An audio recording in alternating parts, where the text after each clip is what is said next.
Good evening, friends. It's very heartening to see all of you in such large numbers here. I think it's a testimony to Anjali's great popularity, but I also think it is because all of us do realize that the topic of this book, Death is Not the Answer, is something that we need to take really, really seriously. Death is Not the Answer is not a self-help book, but I think it is a book whose time has come, and it will be very invaluable to talk about it, to share it. I really applaud the courage of the speakers before me to share what has been a personal journey of trauma and then celebration. And I'm so deeply moved by it that I think that we really need no more except to salute you and your spirit, and thank you very, very much, both of you, and also Shefali, who was here. The first time I encountered suicide was when I was in the 9th standard. And I'll read you a little bit from there. She stopped at the yet to be completed building, walked up 14 floors, then made her way to the terrace. She counted the steps to the edge of the building, looked down at the minuscule people going about their daily chores, and then climbed down. The next day she repeated the exercise. On the third day, she jumped to her death. She was my classmate, bright, intelligent, vivacious. The school was stunned into silence. Then the gossip mill started doing the rounds. She was a lesbian, and that explained her suicide.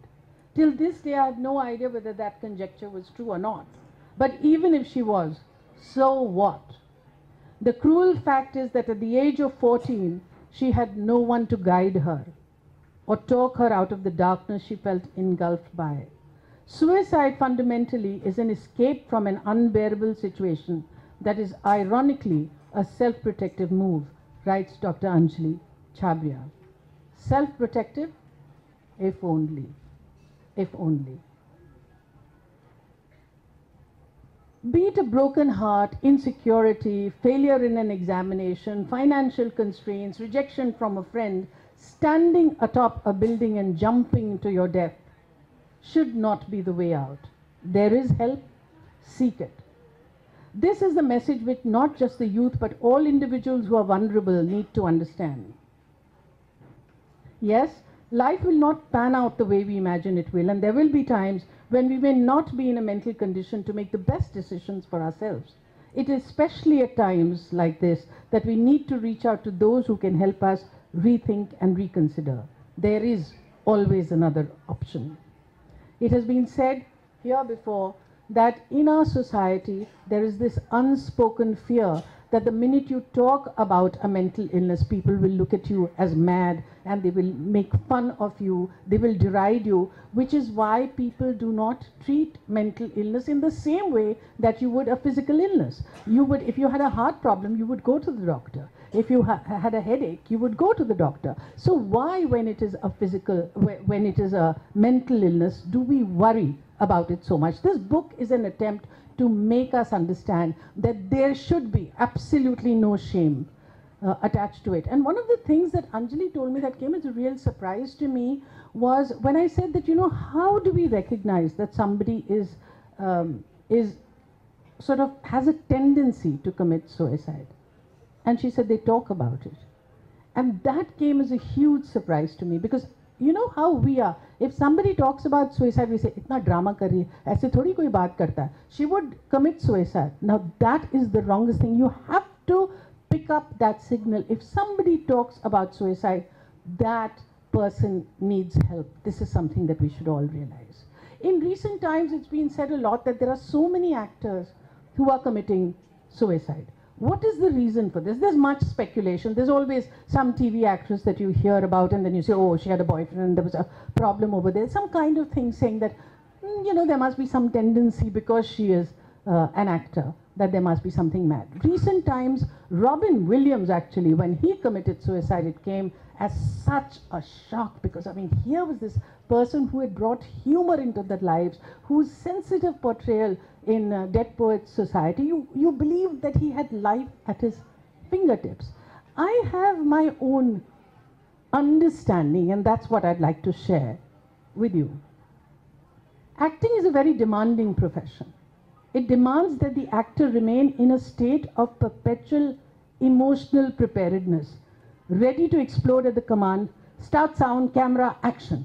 Shot done, she is expected to effortlessly push back the emotional upheaval into storage and function normally. We are consistently asked to do the opposite of what civilized behavior asks us to do. Civilized behavior says control your emotions, don't show them. What does acting say? At the click of a button, emotion number 36, nikal ke aao, ha, ro ke, फिर finally go back to being completely normal. Oh, हंसते रहो, and go back to life which is completely different. It has to take its toll. If you are a serious actor and if you're looking for your resources from life itself, these emotionally draining moments really take their toll on you. Inevitably, the residue of frequent emotional churning leaves its traces. No wonder actors are prone to being neurotic and highly strung. It is an adrenaline rush. Actors inhabit the world of the characters they play and willingly expose themselves to varied and demanding emotional roller coaster rides. This has many effects.